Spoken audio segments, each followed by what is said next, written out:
Is your child struggling with reading, writing, or spelling? Do you suspect they might have dyslexia?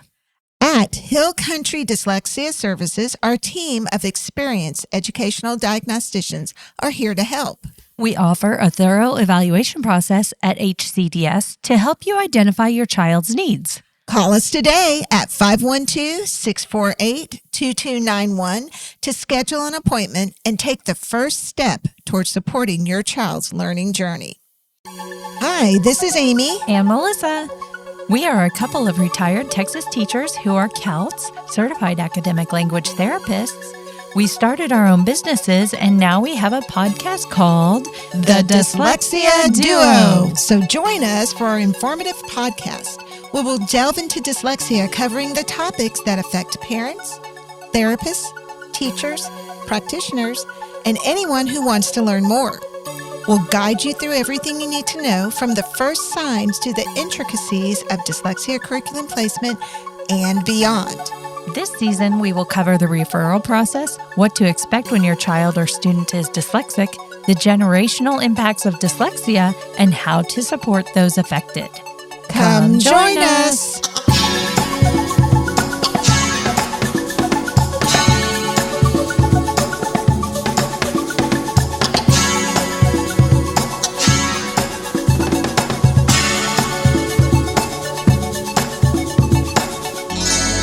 Thank you for rejoining us while we continue our conversation with Jan Wasowicz. So talk to me a little bit. I'm kind of going to jump back down to the Language Literacy Network because I think there was a few other topics I wanted to talk about there. I know we talked a little bit about the phonology, and then we also touched a little bit on orthography. Can you talk to me about those two pieces and how they connect together? Yeah. And I have a little story there too. So back to aerobics, which was all about phonological awareness, right? That's all it was. For those who might not know it, you would listen to a word and you would tap out how many sounds, for example, or you would hear at and you'd blend it together. It was PA in the dark, as it's commonly called now. Yes. Okay. So we released the first one in 1997, and then there was aerobics step 2 in 1998, and it was in 1999 or 2000, I was meeting with some faculty who were on our board of advisors.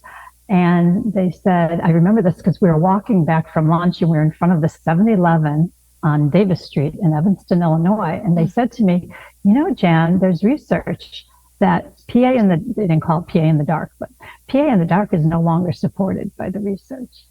And I'm like, well, wait a minute. I just got these products out on the market. And what do you mean? And again, it's that academia. Things are in academia for a long time before they hit mainstream. Well, it's true. And this goes to what Melissa is asking. We now understand that developing phonological awareness skills and orthography awareness, or pattern awareness skills, they have a bidirectional relationship with one another.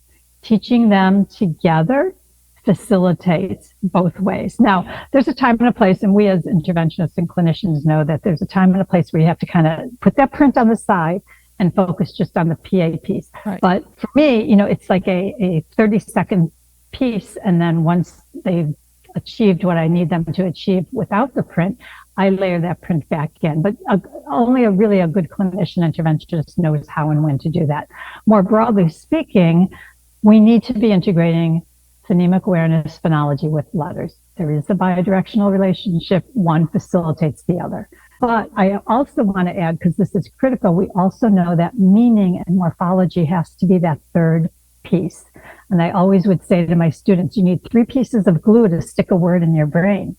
You have to be thinking about those sounds, and you have to be knowing those letters, but you also have to know the meaning of the word.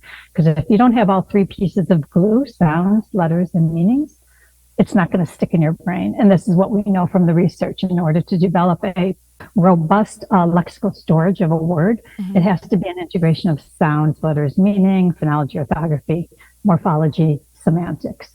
So, and they all functionally integrate with each other. And it's when you teach them in a functionally integrated way, you're developing those brain pathways in an integrated way. Okay, so I'm going to kind of take us on a dive then. So when we're introducing some of the most basic concepts, there aren't a lot of words that can be created with such limited introductions of the short vowel I and E that the kids can actually unblend and encode as well for spelling. So we have a very limited amount of words. Say, for example, It's very controlled. yes, it's very controlled, and you might see the word pip or whatever, and they don't know that meaning. So do you just recommend, explaining what pip might mean? Is that kind of how you go about that process? It depends on where you are in that task. If they see, you said if they see a word pip, do you mean like in a book? No, just like if I'm doing a reading practice page with them and they're practicing on decoding a word and then blending it together, and they're doing a reading practice page where they've got several different words that are similar in pattern. So if they come to a word that they don't know, but they've decoded it and then they've blended it together, then do we instruct in what that word means? How do you go about that? Yeah, so this is a great opportunity for oral language and semantics and meaning and everything else to come together. So pip might be an odd word for me to give you an example on. I have one that actually I wrote it down just now because I'll tell my story after we finish. But I had, when we got into syllable division with 2 syllable base words that are in a closed syllable. And one of the words one of my kids had to read was pipkin, right? Pipkin. Oh, pipkin. What's a pipkin? I didn't know either. He asked me and I didn't know either. And we looked it up. It's a small apple. Okay. So great opportunity, learning moment for both the student and the teacher. So let's assume you knew pipkin when they encountered it. We learn oral language through just discussing. No one has to sit us down and teach us, right? When we were all children and when our children were children, they just engage in conversation, and that's how they learn. That's how they develop vocabulary and syntax skills. So that's all you have to do is have a discussion, pipkin. Okay. So pipkin came up. First I'd ask them, do you know what a pipkin is? Probably not. Well, I love these days with the internet. I will get a picture up. Well, here's a pipkin, right? And what is the pipkin? Did you say it's an apple? Yeah, it's a small apple. Okay. So this is a pipkin. Have you seen a pipkin before? Well, I've seen apples before. Okay, well then how is a pipkin, which is an apple, how is it different from other apples? And now they can develop their understanding of the nuances and different meanings and different categories and subcategories of apples. I mean, just talk about it, because that's how children learn language. Mm-hmm. Another word would be asp, because, when we first teach in like MTA or alphabetic phonics or something like that, the scope and sequence for the first schedule is ITPNSAS. That sounds like ZLDFH. And so you only have 2 short vowels and a few consonants, and they come across the word asp and they go, what is that? And I'm like, and I've even said to some of my older kids, Cleopatra and the asp, and they're like, what are you saying? I'm sorry, we'll go backwards. Yeah. No, I would have pictures ready at the ready, especially having the internet is so easy to do. And then I would talk about it and have them use that word in a sentence, because that's going to help really secure that. So, after you've looked at it and asked, okay, well, can you use asp in a sentence?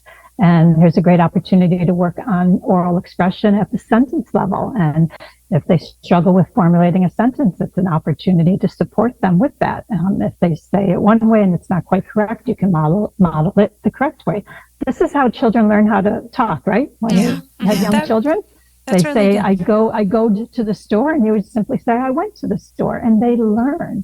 Yeah. They do. You're absolutely right. I can remember my kids being little, or even students I've had that had, some speech issues like that.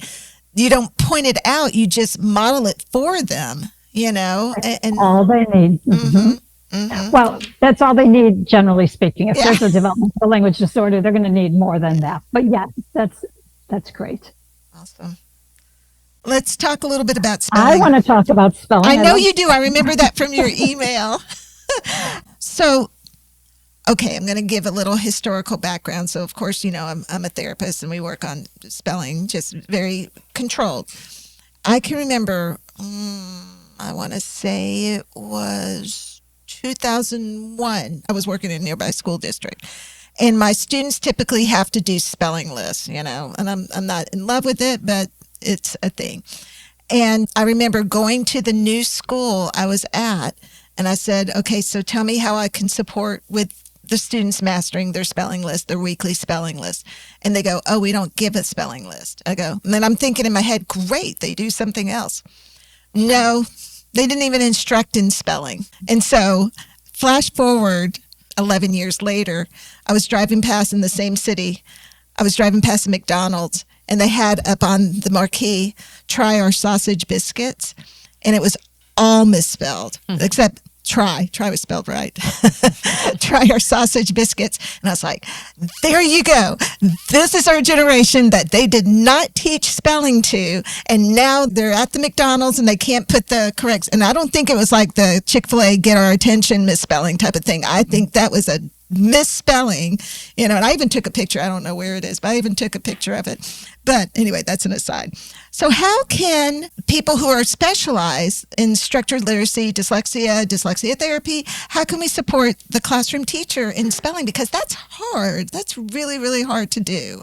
Yeah, and that's a loaded question. I mean, there's going to be a lot of variables. So first of all, the mindset of the teacher. Do they want your help? And that's a big one, right? And so a lot of times initially it's just meeting them where they are. As you said, well, what are you doing and how can I help? Well, in that case, that doesn't go too far because they don't have even a weekly spelling test. But I would say building that rapport and that relationship so that over time you're helping whoever it is, the teacher, understand that, and I might say, well, I know you're concerned about reading, right? And do you have some students who are struggling with your reading? Of course, yeah. Well, we know from research that if you use spelling, that can improve their reading. So if you use what's called a spelling approach to reading, it improves their reading. Can we try that at least with these students that you have who are struggling? So that can be a good way. It's a lot of you have to read the room on that. Yeah. But in terms of specific methods, so, there's probably a gazillion, but I'll take the weekly spelling test as one that you can tweak because that's pretty common still. You could work with the teacher to create a pattern. Hopefully there's a pattern in that list, whether it's the short vowel a or it's the TCH trigraph. And maybe, there's only one or two words, so you can bring in a few extra words. And so that the student has more exemplars of the pattern. But one thing I always am thinking, so I'm always back to this triple word form, but it's sounds, letters, and meanings. How am I integrating sounds, letters, and meanings for this student? What can I do? What can I tweak? So take the spelling test. A lot of students, the spelling list, a lot of students are supposed to memorize it, or their homework is to write each word 5 times. Right? Mm-hmm. Okay. Well, writing is a good thing. We know that writing and that process of actually encoding the word does facilitate the learning. So that's good. However, we need to have them saying the sounds when they write the letters. So if the word is, I'll take pip. So as they write the letters, they're saying p, I, p. So simultaneously saying the sounds with the letters. And then the meaning. So what I might do is if they have a list of words, I might say, well, okay, here's all your spelling words. First of all, let's read them. So great time to practice your reading. Now you're going to have to write them. I know you got to write them for your homework, but let's write them in order. Let's group them. So can you find all your words that are nouns? And this just is going to depend on your student and, what you want to do. All the words that are nouns are all the words that are action words. So now you're starting to think about the meaning. And well, I don't know if that word is a noun or a verb. Well, let's use it in a sentence because as we know, a word isn't anything until it has a job in a sentence, right? So now we're getting into sentence formulation and syntax, modeling of syntax, and becoming meta-linguistic in the sense of, well, if I say the asp crawled out of the box, what do we think that asp is? The something crawled out of the box. Oh, well, it's a thing, so it must be a noun. So an asp must be a noun. And so now when they write asp, and they know it's a noun, they can use it in a sentence. So there's so many ways you could tweak an activity like that. But ideally, we're working with the classroom teacher and we're helping them understand. And I can share this article you can put in your notes. I was asked to write an article for the Learning Difficulties of Australia organization for their bulletin a couple of years ago. And it's on a spelling approach to reading. So I review the research and I give some specific ideas in there.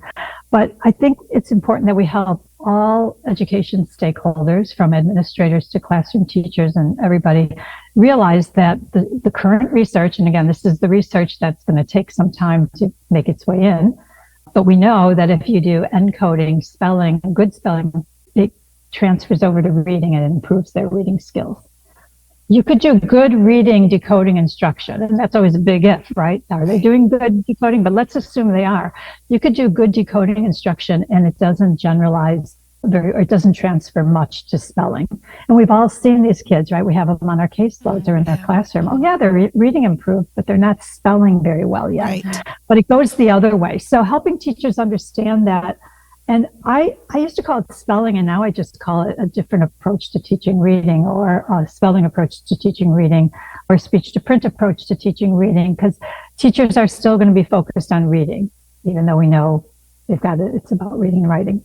But I'm very pragmatic. How can I just get in there and get it done? Yeah. Oh my goodness. I love those ideas. I do too. You could hear us both go, oh. I'm going to start doing some of this stuff in my practice. Thank you. Yeah, it's just interesting. I have an elementary education background. I've worked with dyslexic students for 14 years, and doing this podcast, I have learned so many different tips and tricks from all of you experts that come on, and it just shows you how much there is still more to learn all the time. All of us are still learning. I am still learning every single day. It's true. There's so much to know and so much to learn. Yeah. Yeah. And I just also wanted to say a lot of these tips and tricks you'll find they come right out of our products, our spellings products. So we have a whole suite of products, and your audience might be interested. I mean, we have an entire spellings word study curriculum, but we even have spellings wordtivities and some of these kinds of more what I'll call light or ways to kind of work it into classroom instruction come out of wordtivities. Okay. So there are a lot of resources to go to as well. Is this on your website, the Spell Talk? Or yeah. Okay. Well, Spell Talk is a discussion group. Yeah. So spell-links.com, or personally just learningbydesign.com is, I think, easier. But learningbydesign.com, it takes you to the same place. And you can see we have a whole suite of products, from word study curriculum to teaching strategy. We do teach strategies. Of course, we know we have to have skills, and then the strategies are about putting those skills. But we have 14 strategies for reading and spelling, and they relate to different phonological skills, different orthographic skills, but different morphological skills. So we develop the skills and explicitly teach the student how to use them. And then we even have tips for teachers, like if you ask a student to do something, of course, they don't always do what you want them to do, but how to redirect. So there's tips for how to redirect a student. You ask them to do X, they do Y, what do you say? That's in our spelling strategies by the numbers. That's my favorite tip. That's my favorite thing, is when I see when the student makes this kind of error, you do this. When they do this, you do this. I'm like, oh, because, I always have those questions. Yeah. That's my favorite. Okay, can we skip forward and talk a little bit about prosody? Oh, yeah. About what? Prosody? Prosody, yes. So I'm going to kind of go and tell a little bit of what I've noticed in my more informal noticing that happens in my practice. I've noticed that well-intentioned teachers are kind of teaching their students to read with expression. And I, in my practice, have my students that are still struggling to decode and blend words. So when they're going through this process, I notice that they're trying to read with expression, but they are just having to stop at this word, and then they're trying to decode it, and then they're like just doing this up and down and not really reading with expression and not really decoding words very well. Like, it's just a kind of a back and forth aerobic exercise. I just wondered, one, if you've noticed something similar, what do you recommend is a good accuracy rate keystone to introduce expression and or prosody? So I have a whole different perspective on prosody, and I'll give you an article that you can link to. But again, I come from more of a clinical perspective and intervention. Prosody is more of the outcome. As you were saying, Melissa, right? If they can't decode, They can't read with prosody. So really prosody becomes the outcome. And it could be if they're a poor decoder. It could be if they don't yet have the automaticity. We've seen lots of students who can decode. They finally figured that out. They broke the code, but they're still not getting the automaticity. Right. They could have other language deficits. They could have a syntax deficit. They could have vocabulary deficits. So I approach it in terms of if my student is not yet reading with good prosody, good inflection, whatever you want to call it. Why? What is the underlying cause? So I don't focus on the prosody, I focus on the cause. Because when I remediate the underlying deficit or deficits, prosody has always come. I've never had to work. The most I've ever done is pretend you're reading to, your little sister or a stuffed animal. And that kind of gets them into that mode. And whatever they're doing in the classroom, they're doing in the classroom. But that's only going to help the kids who are good readers and have good language skills. It's not helping the kids we see. Right. So I don't really care what they're doing in there because, I'm remediating the deficits. Yeah. But yeah, so this article that was just published, Leslie Wade Woolley has done a lot of research in what she calls prosodic competence. So it's a metalinguistic skill. And it's a phonological skill. It's a type of phonological awareness skill that people don't even think about. And you could have prosodic competence or awareness of prosody at a word level or beyond. So at a word level, identifying syllabic stress. Mm. We all have worked with students who cannot identify syllabic stress. They speak just fine. So clearly their brain is hearing it fine and processing it fine. They're saying all the words correctly. They don't have the metalinguistic skill to identify which syllable is stressed or not stressed. So that's prosodic stress, prosodic competence or prosodic awareness at the word level. So that's something I would work on remediating if that's the deficit. And that becomes critical for spelling because in order to apply a certain strategy or a certain set of strategies for spelling, you first need to identify, are you trying to spell a stressed vowel or an unstressed vowel? So that becomes important. But going beyond the word level, you also need to develop prosodic competence for prosody at a phrase level, at a sentence level. And this gets into, again, it's an awareness. If the student is speaking just fine, let's say you're having a conversation with them and they have normal prosody, then if you're asking them to read something, well, where's the breakdown? They have prosodic competence in speaking, but are they not metalinguistically aware of the syntax structure or the meaning of the word? Because if they don't understand the syntax, if the sentence is long and they don't have the verbal memory, working memory to process that, they can't apply their prosodic competence. So that's a lot of ways to just say, I'm going to look at what is the language deficit that's interfering with the prosody. I'm going to remediate that and the prosody will come. That's how I would approach it. That's really great. Yeah. And it was making me think of actually a couple of different places my brain was going to. So when we talk about the accented syllable or stressed syllable, that can also be important, just not for vocabulary reasons. If AR is unaccented, it doesn't say R, it says and it changes, how the word sounds. But if you talk about the unaccented syllable, or even with schwa, right? So that has some meaning to do with that too, those half-long vowels and all that. It can change the part of speech, depending on the, convict, convict. Permit. Yeah. Permit. Yeah. It can change the part of speech. But also where I was going to, I've actually already worked with students today. I got up early and got to my place and worked with students. This is my Sunday. On a Sunday. I know. You get them when you can. But I have a little boy and his decoding is coming along great. And I've only had this happen to me twice in my career now. And here he is. It happened when I was a young teacher and I just kind of didn't know what to do with it. And here's a new one. And he's reading and he's decoding. I can tell what he's doing.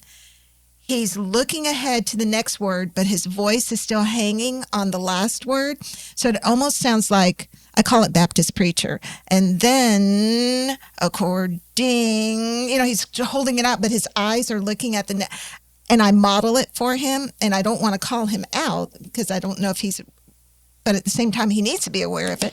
I don't know how to remediate that. That's what I'm trying to say, to help them become more prosodic. So again, I'll say, well, why is he doing that? Is he doing that because he's still working on decoding and it hasn't come yet? I think that's part of it. I do. I think that's part of it. I think his decoding is coming along, and now he's kind of moving along to the next word, but his mouth is still hanging on to the last word. His eyes are looking ahead to the next word. That's kind of how I see it.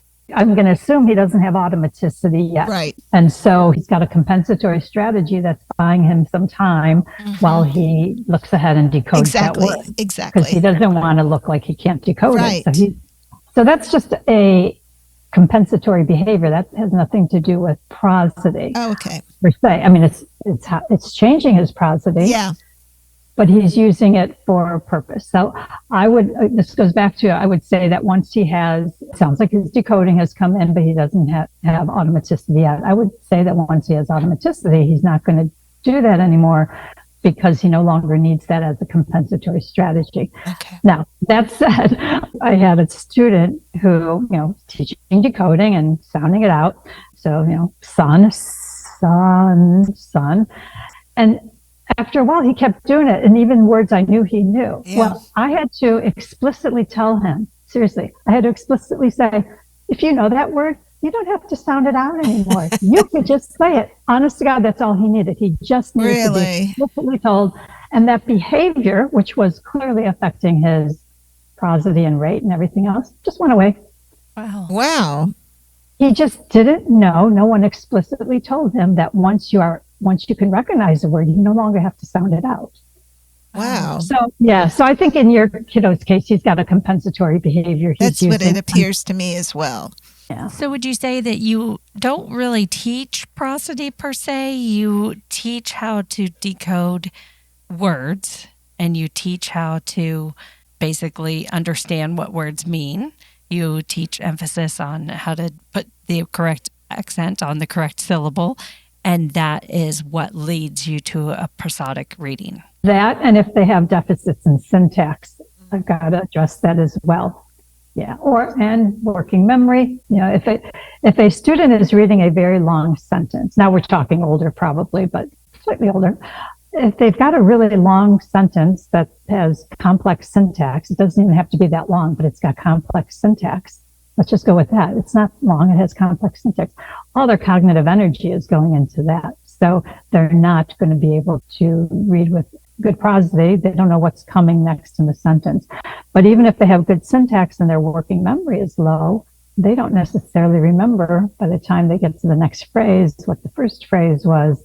So how are they going to use that meaning to drive the prosody on the second phrase? So there's, again, it's what's under the hood. Okay. That's a nice analogy. Yeah, that's what I was just thinking too. That's I like good. That.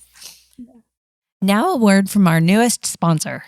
Established in 1926, the GAL School is the first school in the nation created for students with dyslexia and other language-based learning differences.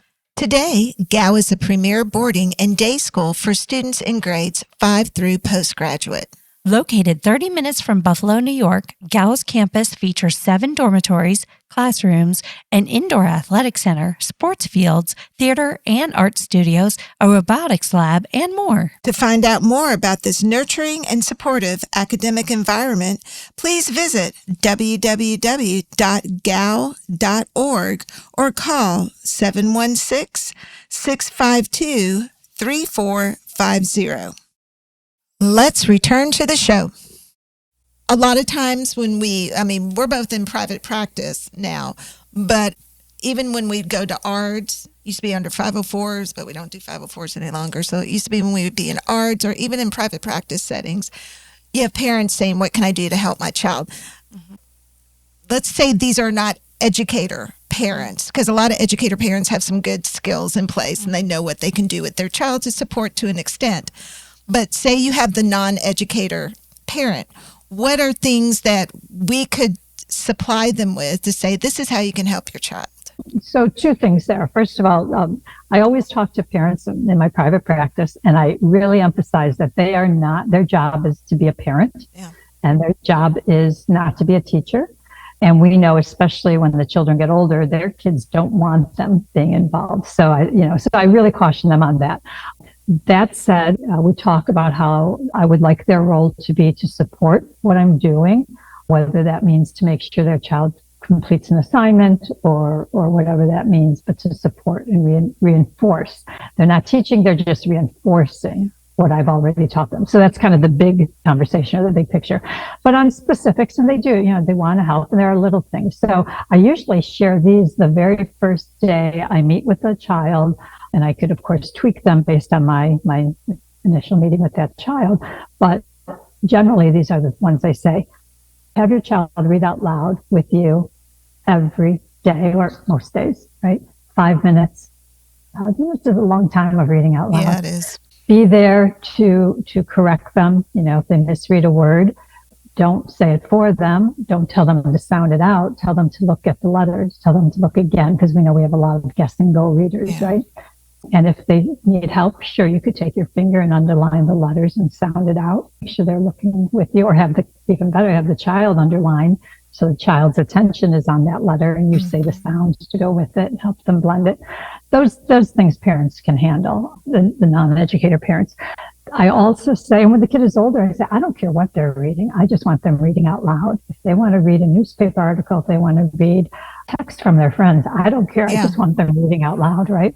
Because what we know is that students who are poor readers are not necessarily activating their phonological systems. So they're looking at the letters and they're trying to make a direct connection from the letters, the printed word, to the meaning and the spoken word as a whole, but they're not necessarily engaging that phonological system and sounding out. So we want them reading out loud. The other thing I say is, as your student is writing, whatever they're writing, it's a card to grandma, or it's they're spelling words that they have to write 10 times, have them say the sounds as they write the letters. Always be saying sounds out loud as you're writing the letters. Those are really easy things to do, and those two things alone make a huge difference. Nice. It is hard, and we're both parents, and I can remember doing the marathon homework sessions with my kids and we'd miss supper because we're sitting at the table trying to get the homework done because it had to be done the next day. So yeah, I think it's important to have your family time. The house needs to be a safe place for the child, someplace he feels successful. 100%. Yeah. His entire life is not just about reading and writing. There's so much more to that little person. Mm-hmm. Absolutely. So let's talk about AI. So AI is kind of going everywhere. How can it be used to support an educator in decoding, fluency, and even spelling? Well, I'm aware that there are some products out there, and I haven't looked at one of them. So I know there are some things out there. The one I looked at, which was having a child read whatever was on the page and then giving that child corrective feedback, was really buggy. And I was surprised they actually released it. I saw it when it was still in development, and it isn't any better. I'm not going to name any product names there. So I would just say be careful, because giving wrong feedback is harmful. Mm-hmm. That's true. And there was a lot. If there was one mistake on a page, I'd say, okay, maybe. But there were quite a few, and they were pretty major. So I would say be very careful with what you choose. I personally, what I use AI for right now is, I'm a huge fan, I know you guys are too, of pattern focused, pattern loaded materials. Mm-hmm. So you can create. So I was doing a lesson on the word root, SPECT, SPECT. Yeah. And I did some word level activities. So, and my word level activities, even though we're working on a word root, it incorporates phonology, orthography, and morphology. But now, of course, we've got to move to the sentence and the passage level. And it's hard to find pattern loaded materials with a particular word root in it. Right. So I call her my BFF, AI, ChatGPT. I said, give me a 4th grade passage about the gold rush using words that contain the word root SPECT. And it came back and gave me a beautiful passage about the gold rush. And there were probably 12, it was a 2-paragraph passage. And there were maybe 12 words in there. with the word. So I was able to use that. Yeah. Now, it is. It's really powerful. And I find it especially useful for word roots. Here's something to keep in mind, though. If you're working especially on some of those earlier patterns, TCH, whatever the pattern might be, you could do that, but the AI isn't controlling very well for other patterns in the words, nor is it controlling for syntax complexity, nor is it controlling for a lot. So you'll still need to do that to modify it for your students. We created spelling sportivities word lists. So these are word lists as well as sentences and passages that are pattern loaded. And we used AI to generate a first pass, but we had to go through and spend hours and hours and hours to modify it so that the sentence complexity was controlled, so that we don't have cognitive overload. Also, we made sure that other patterns, other words, did not contain patterns that our students would not have already had in our scope and sequence. So, right, if they're working on short vowel you really don't want to be introducing long E, or long E, whatever it might be. So we had to go through and we had to really spend a lot of time, woman hours, to make that happen.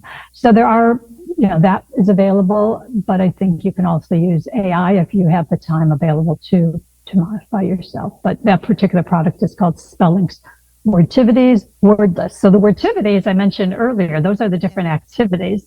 There's all kinds of fun games. And then the Wordtivities word lists are the word lists that they have a scope and sequence and are pattern loaded and go from K to grade 6. And even within a pattern are organized by grade level. So you can have your students, who are maybe have more advanced vocab, you can give them some higher level vocab, but still controlling for the complexity of the patterns in the word. Anyhow, it's all very much controlled. That's amazing. I mean, I never thought about using AI for that. I sit there and I ask, all the time different questions, but I never thought about it for other areas like that. So that definitely gives me something to think about, because I had ideas going when I heard that just now. So we're getting ready to wrap it up. Our audience loves it when the guest recommends books or articles, or you've done great with the website, because I think, or even people who inspire you.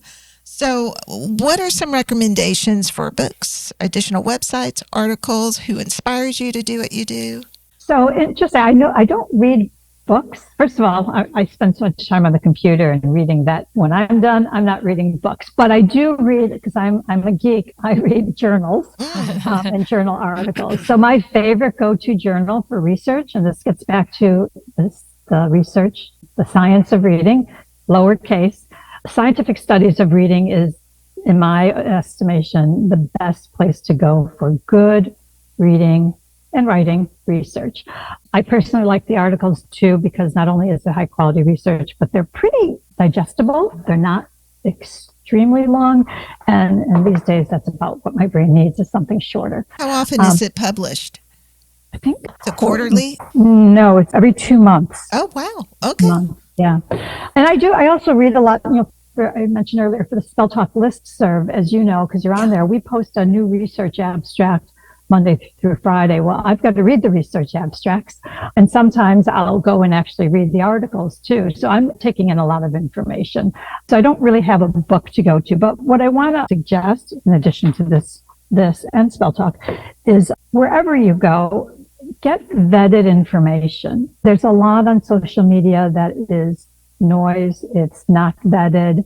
When I read some of the things there, I cringe. It's just wrong. So take that. I personally learn best when I'm engaged in a conversation, whether it's verbal like this or in writing. So in Spell Talk, and I can mention some other places too, but when there's a back and forth on a particular topic and becomes more of an analytical discussion, I find that really helpful. And we do have leading researchers on there, and you could get some really good information. I learn best these days, especially by, again, engaging in spoken language. So I belong to a couple of interdisciplinary groups, and I'm a huge proponent for this. So the Peaceniks, I mentioned the Peaceniks earlier, and some of my heroes, you asked who I admire. Some of them are on there. So the Peaceniks, we started, 5 years ago, and it's just a small group of colleagues, and it's interdisciplinary, and we're all very supportive of one another. And so I'll name names, and I'm sure you'll recognize many of them, but Marianne Wolf. Oh, we just had her on. Yep. Okay. So let me just say, and because you just had her on, she inspires me no end. She is so eloquent. She's brilliant, and she's just funny as all get And out. I wish I could be her, just to be on the fly, say the things, and here's me not being Marianne Wolf, say the big words. I need to. Right? Oh my gosh. She is phenomenal. So she's one of our Peaceniks. Jen Hasbrook. I know you know this because they've been on. Margie Gillis. Yeah, she was on too. Yep. Janine Herron, who's a Peacenik, and I don't think you've had her on, but she inspires me in many ways. First of all, she organized. She's our leader, our inspirational leader. She got this group of Peaceniks together, and she is 89 years old. I was going to say we should round out the group, but she may not want to do this. She is not stopping. I mean, this woman really? is traveling the world for literacy. What is her name? Janine Herron? Janine Herron. Yeah. And she's a huge speech to print advocate. She and I don't always agree on some of the nuances of how she approaches speech to print, but she's huge. And she started this group, and I give her a lot of credit. First of all, she brought David Kilpatrick recently joined us. We just got him to agree to come on too.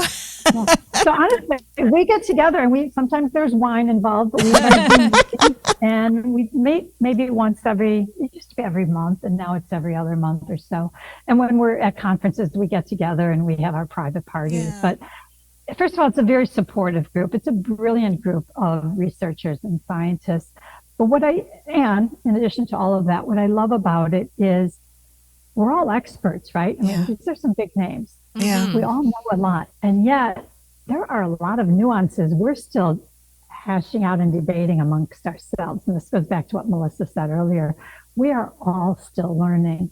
When we get together, we just thought another name, Jane Ashby. Oh, she's at Mount St. Joseph's. She's on I wanted to do my EDD there. I don't know how I'm going to manage that. But yes, Mount St. Joseph. And she's co-authored with David Kilpatrick. There are others that, I mentioned Jan Hasbrook. Anyhow, so we get together, and it is multidisciplinary. I am the only speech language pathologist in the group. And, they very much respect what I bring, just as I respect what they bring. And initially I joined kind of because I was the only SLP, and I felt like you can't have a group without having all the voices. Yeah. Margaret Goldberg. Do you know Margaret Goldberg? I know the name. Yes. So Margaret Goldberg she started out as a classroom teacher in California schools. I want to say Oakland. She's in the Oakland schools now. She started out as a classroom teacher, and now she's I won't get her title correct, but literacy coach. It doesn't matter. She's brilliant. And she has really taken a lead, and she's a huge advocate for literacy. She has a website called the Right to Read Project. And there's lots of great information on the Right to Read Project. One of the things she's hosting is something called Lunch and Lit. And Lunch and Lit actually has different roots through Barksdale Institute out of Mississippi, but they closed down after many years. They had a huge grant, and she now hosts Lunch and Lit. Lunch and Lit is where all these big names, and Hollis Scarborough has been there. Oh, wow. Marilyn Adams has been there. Louisa Moats, Linnea Airy. We all get together and we talk. And there's usually a presentation up front, first half hour or so. And then there's this discussion among some of the biggest brains in the world.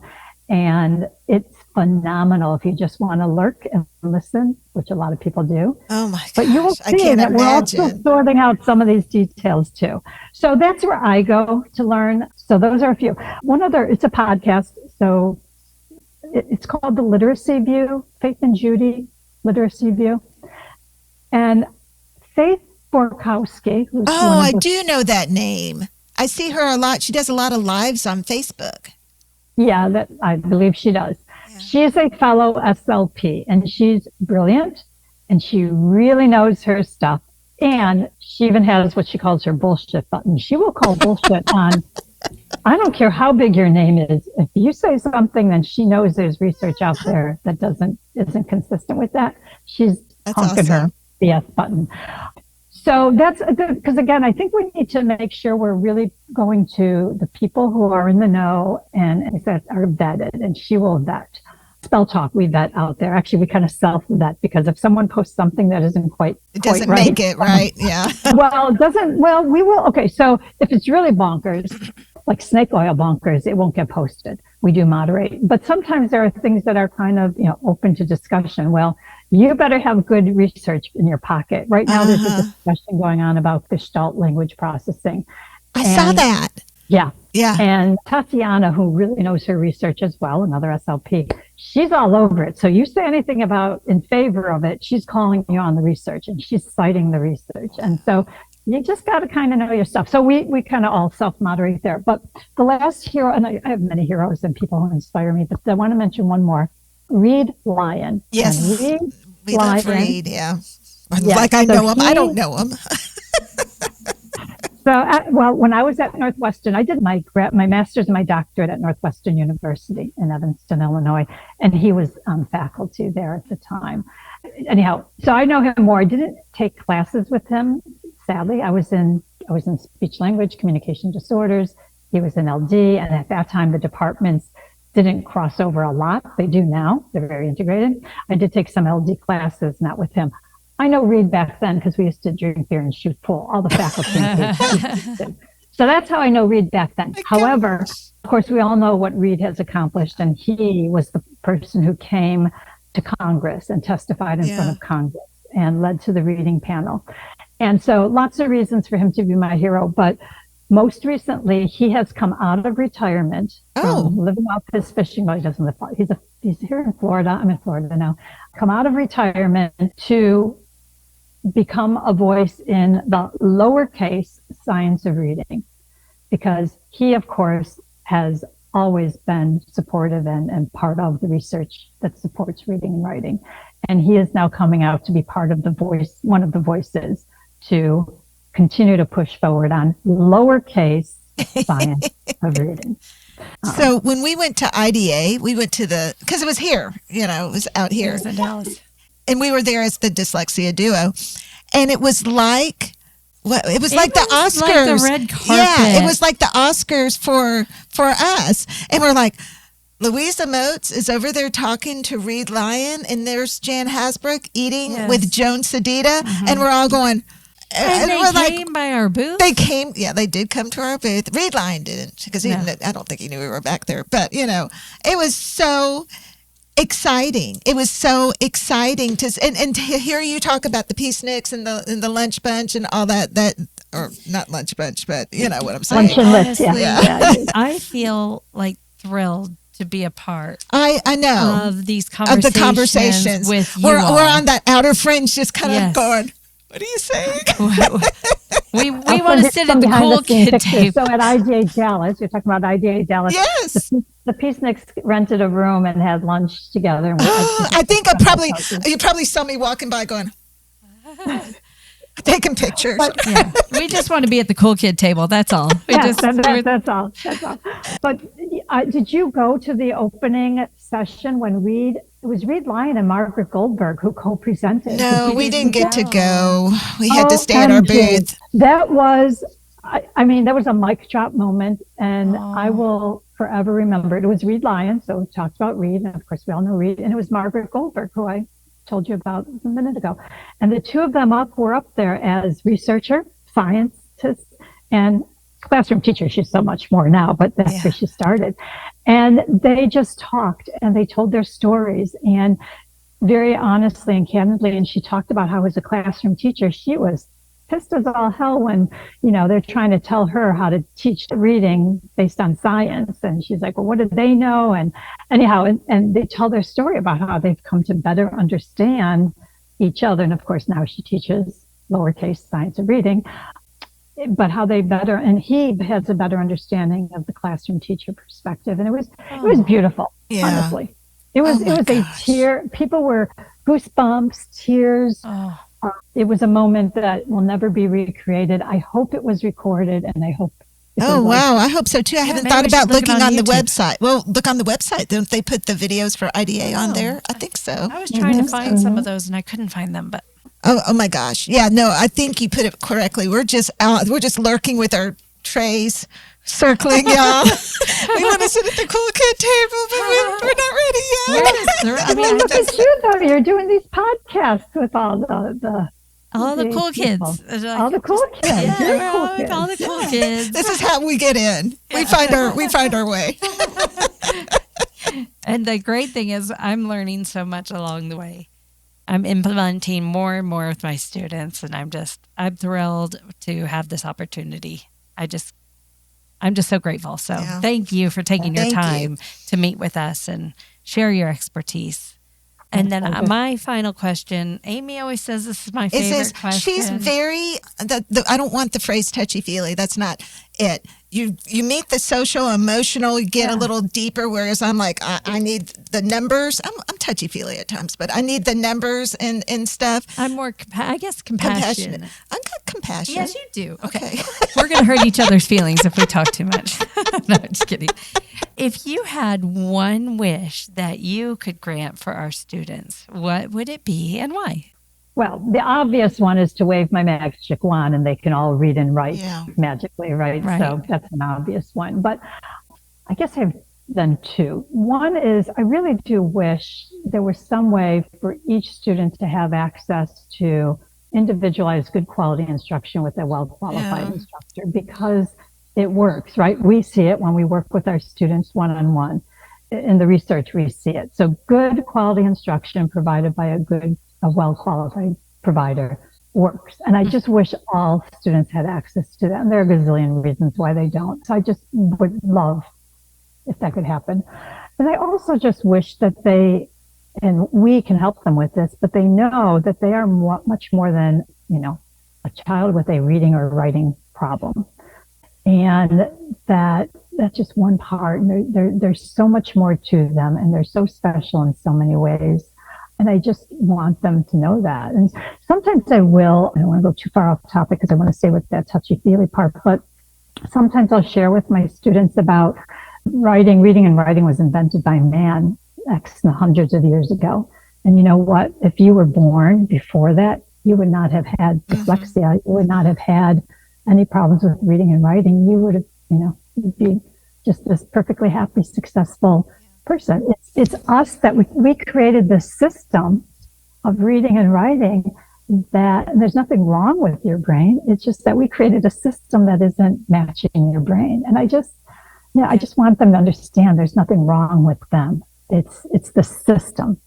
So, I think that's beautiful. I do too. And I love that perspective.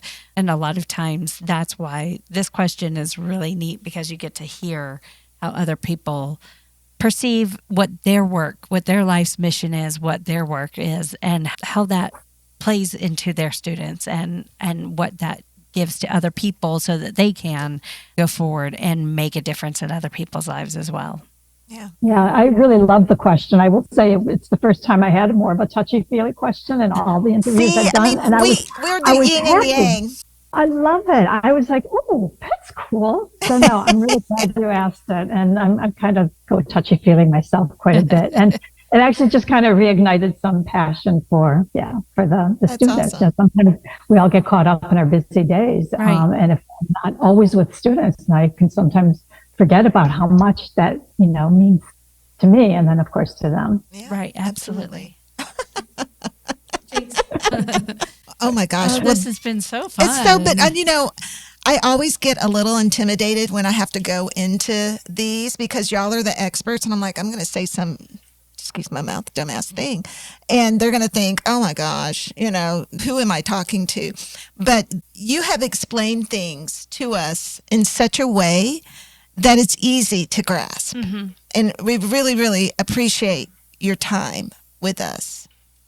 Well, thank you. And thank you for the opportunity, because the more people can hear and know and learn and grow, the better it is for all of our students. Oh, thank you. Yeah, and it's fun. It's fun talking about the things that we love. It is. Right. It is. It is. It really is. Yeah. No, I hope you keep doing it. It sounds like you will keep doing what you're doing, not just with your students, but with the podcast and really making differences in the world. Thank Many of you. them. Thank Maybe you. we can have you back someday too. Yeah. I'd like that. And I missed you at IDA last year. So are you going to, I don't know yet if I'm going, but are you going to be at IDA? The national one? I mean, I hope so. Yeah. I don't know where the next one is. I mean, it was easy. It was in our backyard this last time. Right. And it's a big mystery because I've been trying to find out. My colleague usually by now they announce it. And you guys, I know you're going to cut all this out, but usually by now they announce it and they haven't. A colleague told me yesterday she thought maybe DC, but I don't know how. Ooh, that'd be fun. It'd be so fun. Yeah. I mean, we just want to get out of Texas. Wherever it is, if I'm there, I will definitely connect with you. That would be great. You do a booth there? Yes. Yeah, we did like man on the street type of thing. So my husband came, and the hope is that whatever we do next, he'll be able to come because his schedule has changed. And yeah, we did live podcasts like we were talking about. We had Nancy Mather was like an early person who said, kind of a big name, who said she'd do a podcast with us. And then we saw her at IDA and she came and just did a little snippet. And then while she was interviewing, Louisa Moats walks up, and I was like, wasn't expecting that. And in fact, you can hear on the live pods, you hear me go, "Oh my gosh." Celebrity alert! It really was. It was like the Oscars for us, We're out there with our nice clothes, eating popcorn, just kind of watching. Yeah. So now we're going to have even more celebrity sightings. Yeah, hope so. With all these others that we've met along the way. So we'll be looking for you if it is in DC. We'll be looking for you. And we're going to. Are you going to?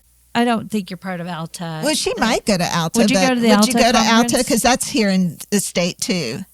I would normally go. I haven't gone much in the past. Right now, I'm not traveling as much, and so I'm even a little on the fence about IGA. Well, thank you so much for your Thank time. you. We really appreciate it. I had a blast. So thank you again for the opportunity. And really, it was a pleasure meeting you. And I still can't get over how old all you are. Seriously, when you first logged on, I'm thinking, they're probably in their early 30s. Oh, nice. Thank you. No, I'm turning 57. And I'll be 50 this year. I really don't. So, yay But for I've got a filter on too, so. Yeah, well, I can only do so much. Anyhow, you guys are a blast. I had fun. Thank you. You too. Thank you. We really appreciate your Bye. time. Bye. This is Amy. And Melissa. And we're the Dyslexia Duo. We'll see you next time. Bye. Bye. The Dyslexia Duo podcast hosts are Amy Rodenroth. Melissa Dean. Our producer is Greg Rodenroth. You can find us on Facebook at The Dyslexia Duo. Email us any questions or comments at thedyslexiaduo@gmail.com. Awareness is so important. Share this podcast with your friends Family, and teachers. thanks for joining us.